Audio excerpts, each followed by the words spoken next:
नमस्कार श्रोता बंधु, श्रुति साहित्य को आपण मानक स्वागत। श्रुति साहित्य रे आज आम शुणा प्रख्यात कथाकार मनोज दासंकर एक गल्प झड़र गतिपथ।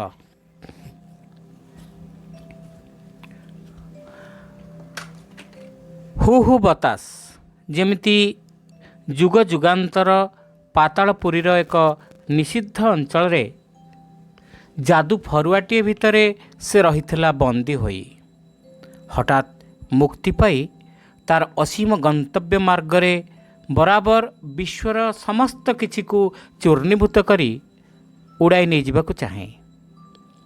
अंधार क्रमे बहल होई आसुची। समग्र आकाशव्यापी घनकृष्ण मेघ जमाट बांधि रहिछि। सूच्यग्र परिमित वर्षाबिंदु समूह क्रमे होई उठुछंती बाटुली भली शक्तिशाली। आउ मध्य मध्य विद्युतर आदिगंत विकास भितरे समुद्र लहरीर उत्ताल विच्छुरण रणोन्मत्त असीमाला भली झलसित। एमंत दुर्योग रात्रि रे निर्जन समुद्र उपकंठरे एक अंधकार द्वितल प्रासाद रे आतंकर सिहरी उठुथिले तीनोटी प्राणी। सेमाने श्री ओ श्रीमती सिन्हा एवं श्रीमती सिन्हांक भ्राता अध्यापक प्रबाल किशोर। समुद्र चमत्कार, किंतु पुरी बा मांद्राज बा बॉम्बे रे नुहे। सेठारे मने हुए समुद्र बिचरा जमती पंझाए सांध्य भ्रमण विलासी आगरे सेमानक चेनाचुर चर्बण जातीय मौजटाए मात्र। श्रीमती सिन्हा मन बड़ाई समुद्र को समुद्र भली देखा निमंते। श्रीजुक्त सिन्हा खोजुथिले एभली एक जनहीन निर्जन उपकूल जेउठी निराभरण उत्तुंग बालुका शज्या उपरे समुद्रर प्रागैतिहासिक उत्तालता अहरह विस्फोरित हेउथिबो। चालक प्रबाल किशोर अचिरे संधान नहीं जानिले जे से रूप हेला एक स्थान जार नाम षंढकूद। एकांत निर्जन अर्थात ऐतिहासिक षंढराजांक स्मृति विजड़ित सही स्थान रे परवर्ती काल रे जड़े जमीदार निर्माण करथिबा गोटे द्वितल अट्टालिका विद्यमान रही। उद्दाम प्रकृति कोल रे 2-3 घंटा दोहली हेबा निमंते ताहा ही हेब प्रकृत स्थान। षंढकूदर निर्जन उपकूल रे जेतेबेले जीप जाई उपनीत हैला सेतेबेलको अपराह्नर अवशेष मात्र रही। जीप्रु ओह्लाई तिनिहे चतुर्दिग को अनाई से शीतल पवन जेपरी आवक्ष पीगले। अध्यापक प्रबाल किशोर थरे धमक देवा भली कौन से एक कवितार कियदंश आवृत्ति करने को चेष्टा कले। निर्जन हे निर्जन, तापरे आउ किछि मने न पड़िबारु चुप हेले। हु हु पवन उत्तर पश्चिम कोण रे पुଳାଏ मेघ भासी बुलुथिला। परिवेशर प्राथमिक पर्यवेक्षण रे कियत्क्षण अतिबाहित करी तिनिहे समुद्र रे पशिले। प्रबाल किशोर ढेउ सहित तांकर स्वभाव सिद्ध रीति रे किछिटा विशेष धरणर कसरत करुथिले। तांकर भग्नी और भग्नीपति किंतु सेथिरे उद्बुद्ध न होई एभली संयत आचरण करुथिले जेमती समुद्र शौखीन काच निर्मित पदार्थ विशेष जहाँकि सेमानकर सामान्य असावधानतार भी चूर्ण हो जाई पारे। सेही अवस्था ही अवदान भाव रे आसीगला झड़। तिनिहे कौनसी मते जीप्रु केवल लुगापटा संबलित बैगटी बाहर कर नहीं कोठा भितर को झपटी आसिले। भाविथिले झड़र अवसान हेले स्वगृह को फेरीजिबे, किंतु झड़ क्रमागत भाव में बढ़ी चलची। मुहूर्तक सकाशे भी कौनसी झरका कबाट खोला रखी हेउनाही। खोलीदेले ही सर्वव्यापी पराक्रांत झड़ सहित मुहांमुही हेबाकु पड़िबो। से पराक्रम असह्य। असहाय भावरे तिनिहे बसिथिले। जेते दूर मन पड़ुछि श्रीमती सिन्हा शेष मुहूर्त रे टॉर्च लाइटटे गोटे प्लास्टिक बैग रे पुराई थिले, किंतु से बैगटी रही जाई जीप भितरे ଜିପ୍ ପର୍ଯ୍ୟନ୍ତ ଯିବା ସକାଶେ ଥରେ ପ୍ରବାଳ କିଶୋର ପ୍ରସ୍ତୁତ ହେଲେ। ଅଣ୍ଡାଳି ଅଣ୍ଡାଳି ସେ ପାହାଚ ପର୍ଯ୍ୟନ୍ତ ଗଲେ ମଧ୍ୟ, କିନ୍ତୁ ଅବତରଣ କରିବାକୁ ଉଦ୍ୟତ ହେବା ମୁହୂର୍ତ୍ତରେ ହିଁ ତଳ ମହଲାରେ ଶୁଭିଲା ଗୋଟିଏ ଶବ୍ଦ, କିଞ୍ଚିତ୍ ଅପ୍ରାକୃତିକ। ହୁଏତ କିଛି ନୁହେଁ, କିନ୍ତୁ ଜନପଦଠୁ ବହୁ ଦୂରରେ ଅବସ୍ଥିତ ରାଜା ରାଜୁଡ଼ା ପରିତ୍ୟକ୍ତ ଏସବୁ କୋଠିରେ ଏଭଳି ଶବ୍ଦ ତ ବହୁ ରହସ୍ୟମୟ କାରଣ ବି ଥାଇପାରେ। ଅତଏବ ପ୍ରବାଳ ବାବୁ ଗଲେ ନାହିଁ।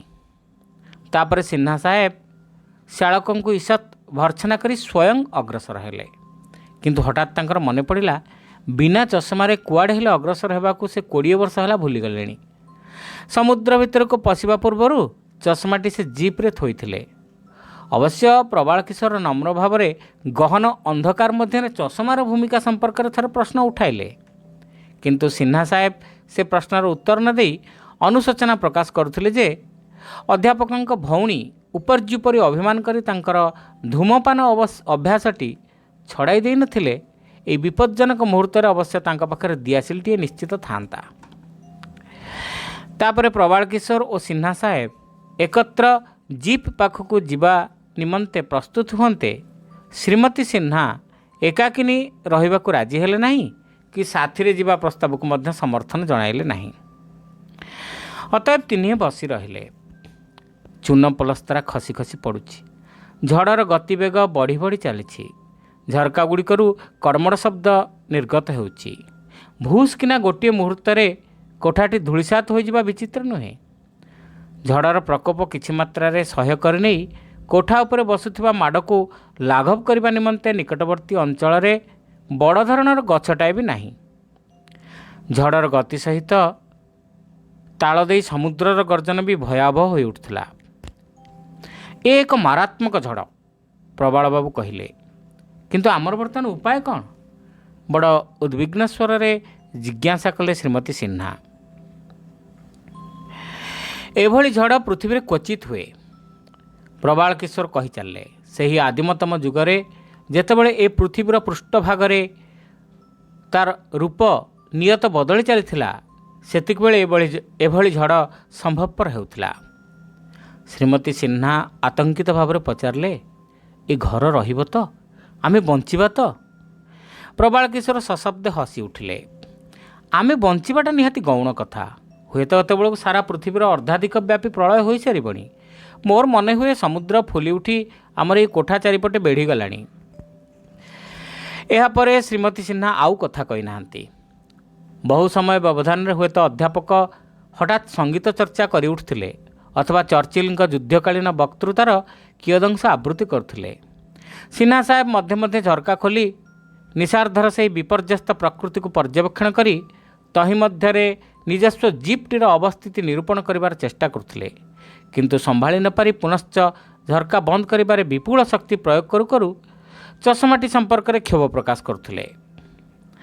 ଅବଶ୍ୟ ତାଙ୍କର ସ୍ତ୍ରୀ ଓ ଅନ୍ତରଙ୍ଗ ଶାଳକ ଏତକ ବୁଝୁଥିଲେ ଯେ ଜିପ୍ ପାଖକୁ ଯିବା ସକାଶେ ଚଷମାଟି ହିଁ ତାଙ୍କର ଏକମାତ୍ର ପ୍ରଲୋଭନ ନୁହେଁ।